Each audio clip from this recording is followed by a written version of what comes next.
మరి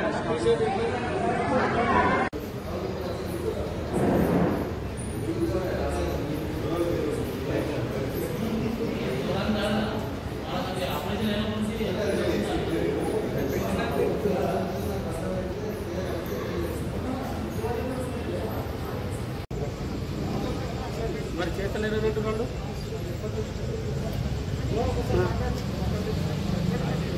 పరిపిరాల రాజశేఖర శర్మ. నేను ఈ దేవస్థానంలో సంవత్సరన్నర పాటుగా చేస్తున్నానండి. చైర్మన్ గారి పేరు శ్రీధర్ రెడ్డి మోహన్ రెడ్డి గారు. అమ్మవారు 100 సంవత్సరాల క్రితం వెలిసిన అమ్మవారు, చాలా ప్రసిద్ధిగాంచినది, చాలా మహిమాన్వితమైనది. ఈరోజు సాయంత్రం 7:20 అలా ఆ సమయంలో అమ్మవారికి మేము ధూపం వెలిగిస్తాం.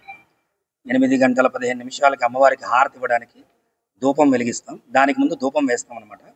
ఆ వేయడానికి ముందు ఆ పుల్లలు, కర్పూరం, అగ్గిపెట్టె అవన్నీ సిద్ధం చేసుకుంటూ ఉన్నాము. నేను మా శిష్యులం నలుగురం చేసుకుంటున్న సందర్భంలో నేను బండిలో ఏదో కావాలని బయటకు వెళితే అక్కడ ఈ వ్యక్తి కనబడి డొనేషన్ చేయాలండి, ఎక్కడ చేయాలి అని అడిగారు. లోపల చేయాలండి అని చెప్పానండి. ఆ తర్వాత మళ్ళీ నేను లోపలికి వచ్చి మా వంటగది తాళం తీసుకుని కొన్ని సమిత పుల్లలు అవన్నీ కూడా తెచ్చుకుని మేము అది వెలిగించి మేము పొగ వేయడానికి సిద్ధం చేసుకుంటూ ఉన్నాము. చేసుకుంటుంటే ఒక ఆయన వచ్చాడండి. ఒక ఆయన వచ్చి ఎందుకురా మంట వేస్తున్నారు అని అన్నాడండి. సరే, మా శిష్యులు ఉన్నారండి నలుగురు. సరే, వాళ్ళనో నన్నో ఎవరినో అన్నారులే అనుకుని అమ్మవారికి ధూపం వేయడానికి వెలిగించామండి. అమ్మవారికి తర్వాత హారతి ఉంటుంది అని చెప్పానండి. చెప్పిన తర్వాత డొనేషన్ రాయిస్తున్నట్టున్నారండి ఆయన. మాకు తెలియదు ఇప్పుడు ఎవరు ఆయన. ఆయన పేరు నరసింగరావు గారు, గోపి. ఆయన డొనేషన్ అని చెప్పాడండి అని ఇందాక అరిచారు. తర్వాత సందర్భం అయిన తర్వాత దానికి ముందు మేము చూస్తున్నాం ఆయన హ్యాపీ హోలీ అని ఏదో చల్లుతున్నారు.